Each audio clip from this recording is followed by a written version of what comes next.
Kuna mjumba ameuliza kwamba ni kwa namna gani unaweza ukapata mkopo huu. Mwongozo unasema lazima muwe watu 5.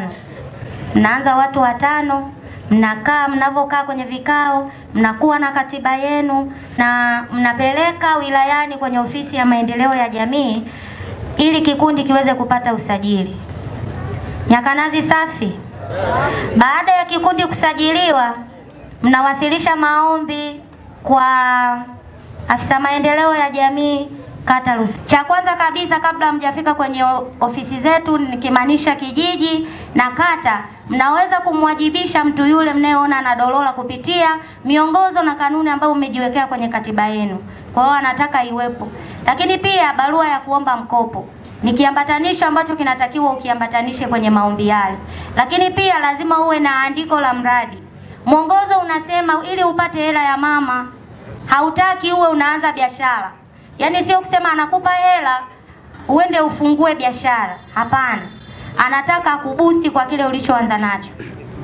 Jamhuri ya Muungano wa Tanzania.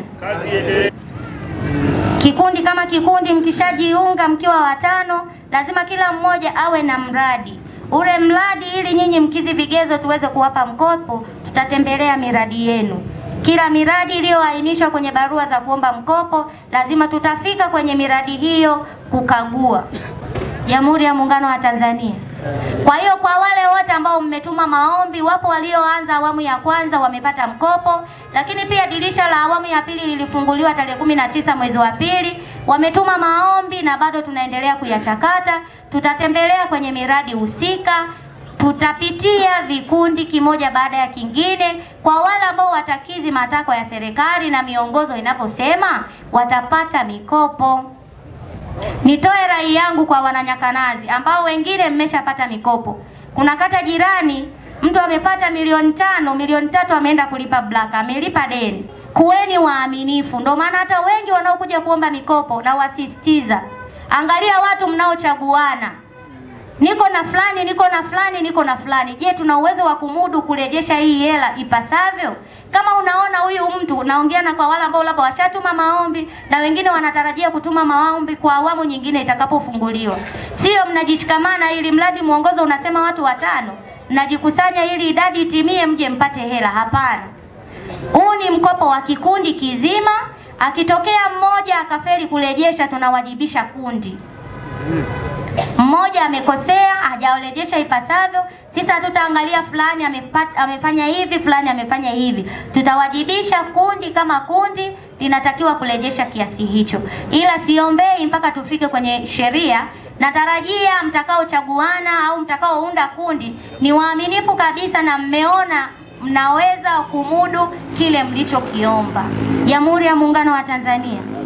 Kwa hiyo natoa rai yangu kwa wananyakanazi kwa ambao bado, fateni hizo taratibu. Kwa elimu pia, nenda ofisi ya kijiji utaelimishwa, nenda afisa maendeleo yupo, njoo ofisi za kata utaelimishwa kuhusiana na namna gani unapata hela, utapatiwa. Lakini zingatieni taratibu. Na kwa wale ambao wamepata mkopo tayari na watakaopata, hakikisheni kile mlichokiandika ndo mnachokifanyia kazi.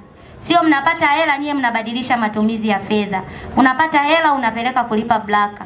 Baadaye itazalisha nini ili uweze kulipa rejesho? Inakuwa ni changamoto. Kwa hiyo unajikuta mkikosea kwenye kata hii, hata halmashauri fungu likitokea utajikuta wanasema Lusahunga, wakati tunawakopesha hawakuweza kumudu vizuri swala hili. Hela wanaikwepesha wanaipeleka sehemu nyingine. Lakini mkifanya vizuri kwenye swala hili la mikopo, itakuwa fursa hata kwa kile kingine kitakacholetwa. Wataamini Lusahunga kuna 1, kuna 2, kuna 3.